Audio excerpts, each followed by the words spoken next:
Malaikat maut punya dua sifat. Sifat pertama, wan nazi'ati gharqa. Sifat kedua, wan nasyitati nashta. Sifat pertama, ada malaikat maut yang saat mencabut itu dia mencabut sekeras-kerasnya, sedalam-dalamnya. Gini, ini ada duri agak panjang masuk ke dalam tubuh, dalam daging, tapi posisinya bukan vertikal begini, posisinya horizontal begini, terus dipaksa dicabut begini. Kira-kira kebayang nggak rasanya? Ya. Nah, ini malaikat nazi'at. Nazi'at itu dari kata naza'a. Naza'a itu gini ilustrasinya. Kalau belum paham tentang ini, itu ada pohon di luar, dipaksa dicabut sekeras-kerasnya sampai akar-akarnya tercabut. Ya. Problemnya apa? Problemnya kalau pohonnya keras kan nggak sekali cabut. Tarik, balik lagi, tarik, balik lagi, ya kan? Itu naza'a namanya. Yang mencabut dengan keras dan syiddah, bisyiddah wa unfid, dengan keras dan dalam, itu disebut dengan nazi'at gharqa, sampai ke dalam-dalam itu masuk. Jadi dari bawah cabut sampai ke sini. Tarik lagi, kan ini takut. Kenapa? Karena dia merasa nggak siap untuk pulang. Karena merasa nggak siap, nggak pengen keluar. Tarik lagi, itu ilustrasi begitu. Tarik lagi, sampai nanti di Quran ada beberapa surat, kamu ini susah sekali, ada yang dipukulin sama malaikat tuh. Tarik lagi, turun lagi, tarik lagi. Ya, mudah bagi malaikat, tarik langsung mudah kan, kuat kan. Tapi ini ingin menunjukkan bagaimana keadaan orang-orang di golongan pertama yang disampaikan oleh Al-Quran, betapa mencekamnya keadaan saat dia pulang. Ini sampai Allah kirimkan khusus dalam suasana itu malaikat yang memang bengisnya luar biasa untuk mencabut. Siapa golongan ini? Ya, satu. Dah. Nah, jangan dulu dijawab, tenang. Dua. Wan nasyitati nashta. Nasyitah itu kalau diartikan ke gerakan, satu gerakan yang lembut, halus, tak terasa sudah berubah, bergerak, berpindah. Nabi ilustrasikannya begini, kalau ada rambut yang halus, lembut, tipis, kemudian ada adonan yang halus juga, lembut, tipis, kayak ngambil rambut itu dari adonan itu, halus, berpindah. Ya,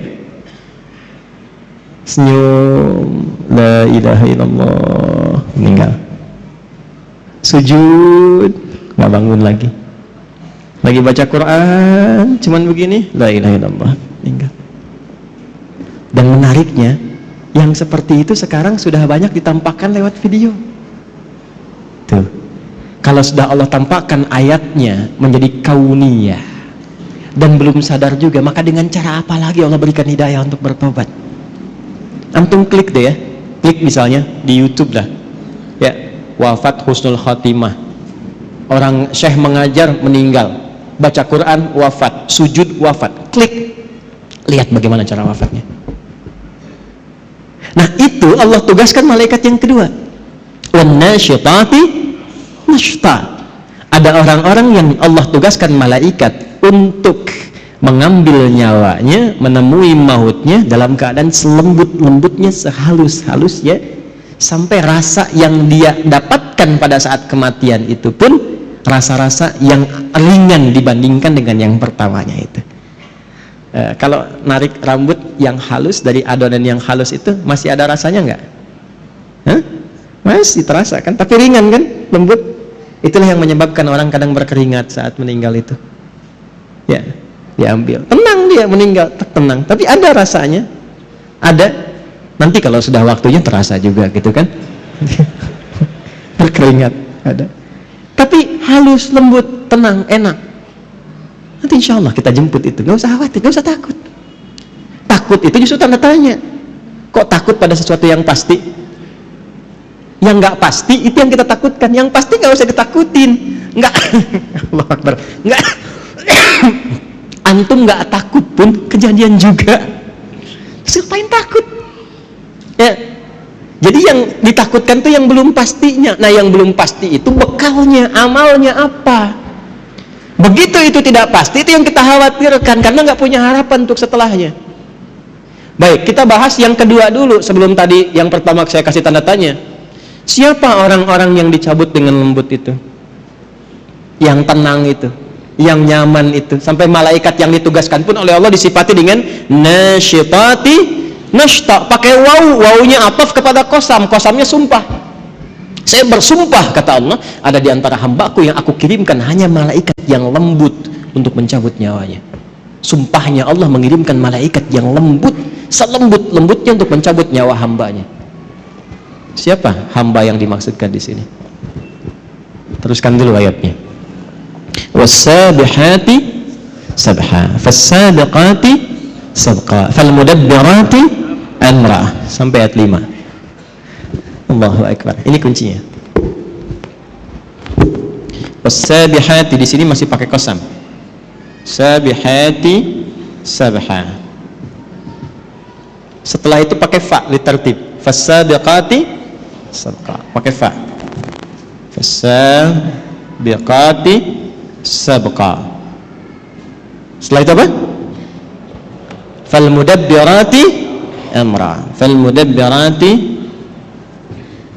amra. Dah sampai sini, sampai ayat 5. Ini kuncinya. Ini sindiran halus dan tajam sekali.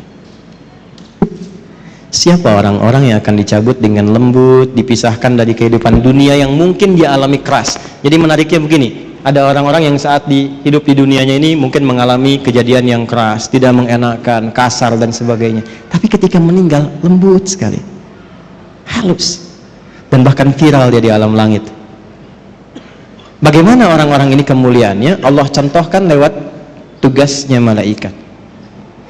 Selain yang mencabut nyawa dengan 2 sifat ini, kata Allah, aku tugaskan juga dengan 3 tipikal pokok malaikat. Nah, 3 inilah sebetulnya sebagai isyarat karakter amal untuk kita demi menjemput kematian yang husnul khatimah. Sabihati sabha, aku bersumpah, aku juga siapkan malaikat yang tugasnya hanya bertasbih saja, dengan cepat, dengan indah, dengan kuat. Oke, pelan-pelan. Teman-teman masih ingat gak waktu saya sampaikan tadi dibuka di awal mukaddimah?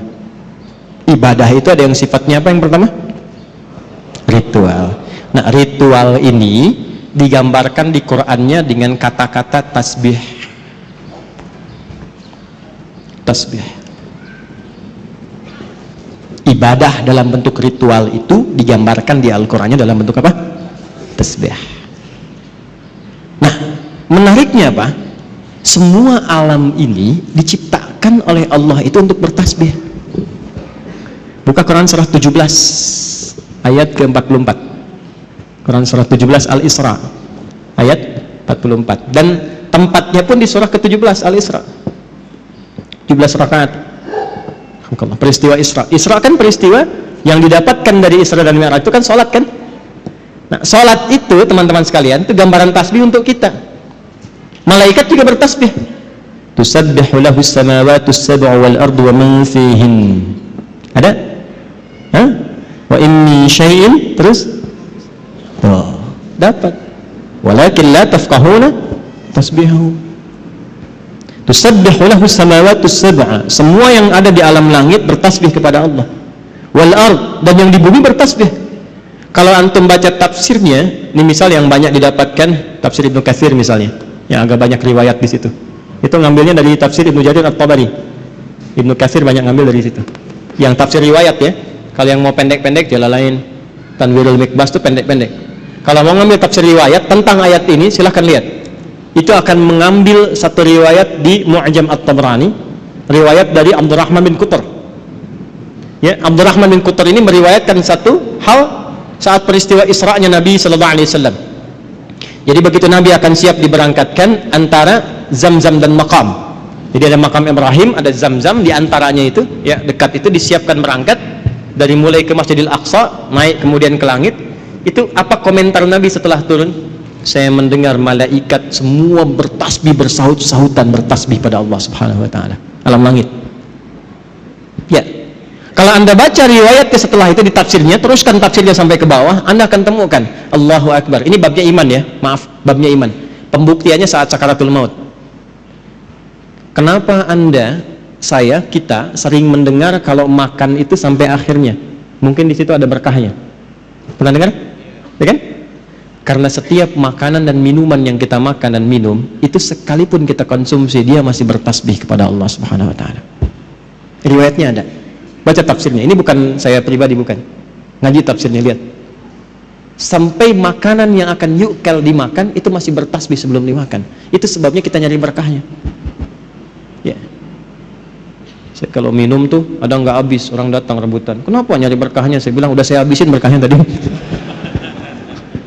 Candanya. Itu gambaran. Nah, singkatnya tasbih itu gambaran dari ibadah. Inti sholat itu kan di ruku dan sujud. Ya Maryam uqnuti li rabbiki wasjudi warka'i ma'ar. Ya, inti sholat itu, inti paling pokoknya dari sekian rukun sholat itu di ruku dan sujudnya. Sebagai penghambaan kita kepada Allah, ruku dan sujud. Ruku dan sujud itu intinya tasbih. Coba lihat saat ruku baca apa? Subhana rabbiyal azim, tasbih. Saat sujud, subhana rabbiyal, intinya tasbih. Di tasbih itu jangan diartikan subhanallah saja, bukan.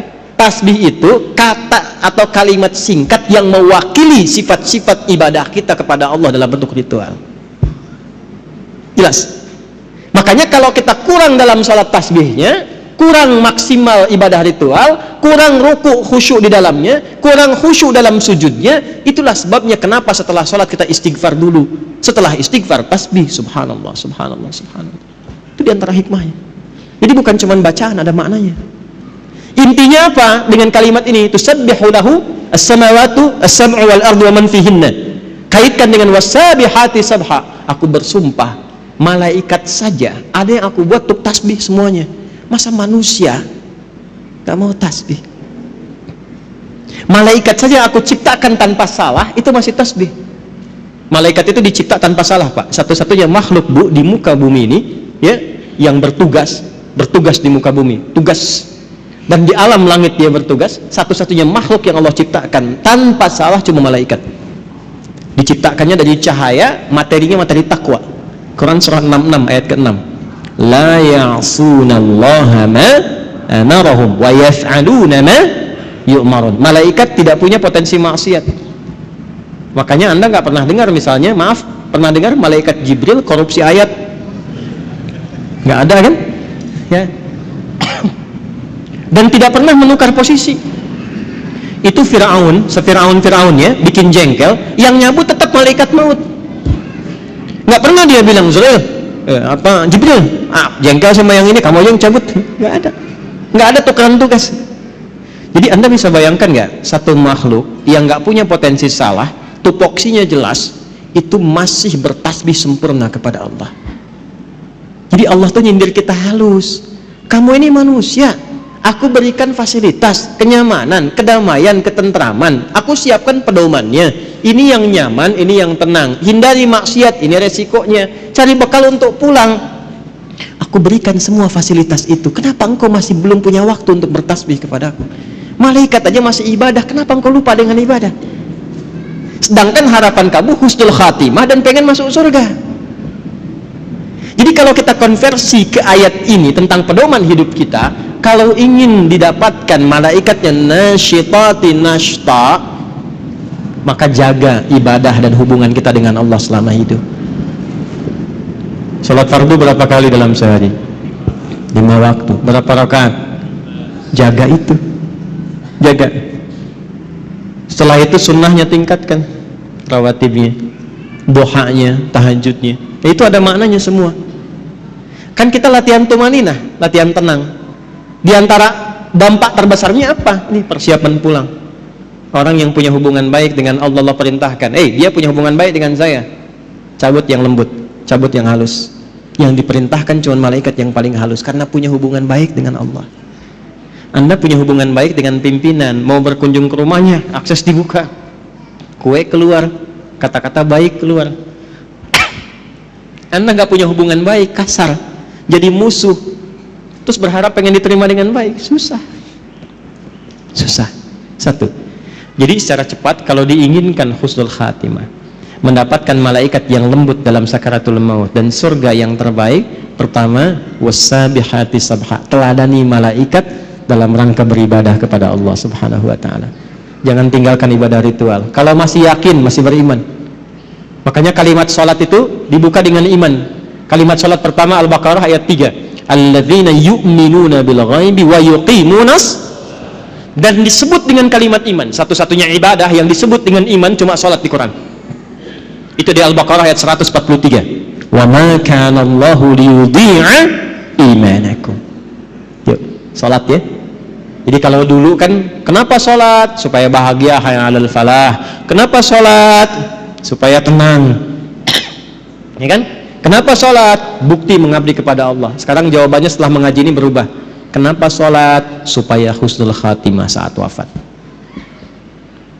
Malaikat malu kalau keras-keras nyebutnya ahli salat, ahli la ilaha illallah. Nabi aja bilang, man qala fi akhiri hayati wa kama qala la ilaha illallah dakhala al-jannah. Siapa yang bisa mengucapkan la ilaha illallah di akhir hidupnya, terjamin surga untuknya. Tapi itu kalimat nggak bisa diapalin. La ilaha illallah, la ilaha illallah, la ilaha illallah, la ilaha illallah.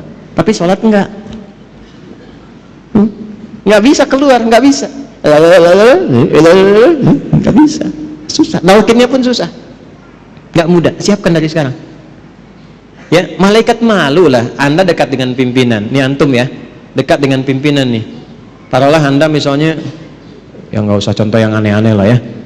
Di kantor dengan pimpinan tuh, keluarganya bos, masuk kantor, ya kan? Tiba kemudian misalnya, maaf nih, ada aturan mesti lepas sepatu. Kira-kira security-nya kasar atau lembut kepada antum tuh? Sedangkan sepatu antum kotor, pas mesti dilepas. Kira-kira saat diminta untuk dilepas itu dia akan lembut atau kasar menyampaikannya? Pasti lembut, karena antum dekat dengan pimpinan, keluarganya. Antum bukan siapa-siapa, sekantor nggak ada yang kenal, orang asing nggak jelas, pakaian juga nggak jelas, datang ke situ kotor semua, terus maksa pengen masuk. Kira-kira security bagaimana? Kencang, Insya Allah kencang. Antum sholat dekat dengan Allah, la ilaha illallah tiap hari, ibadahnya luar biasa. Masa malaikat mau kencang-kencang nyebut nyawa antum? Umar bin Khattab, kenal? Aduh, udah mulai aneh nih ya. Ini kalau kita ngaji kitab-kitab hadis tuh dalam bab riwayat enak ngajinya, optimis kita menyebut kematian, nggak takut dengan alam kubur. Dan ini ada yang mengatakan asbabnya malaikat maut tuh salah satunya jadi sedikit malaikat mungkar nakir agak sedikit humble, itu gara-gara persoalan Umar. Datang, man rabbuka katanya. Nanti antum baca nih dalam riwayat hadis, man rabbuka. Umar tuh luar biasa, gak usah kasar begitu katanya. Santai aja, bahasa kita ya, santai aja. Anda akan tahu, saya ini sahabatnya Rasulullah, kekasihnya kekasih Allah. Ya, masa Anda bertanya seperti itu katanya? Harus dibalikin tuh. Bisa nggak Anda gitu tuh? Man rabbuka, gitu kan?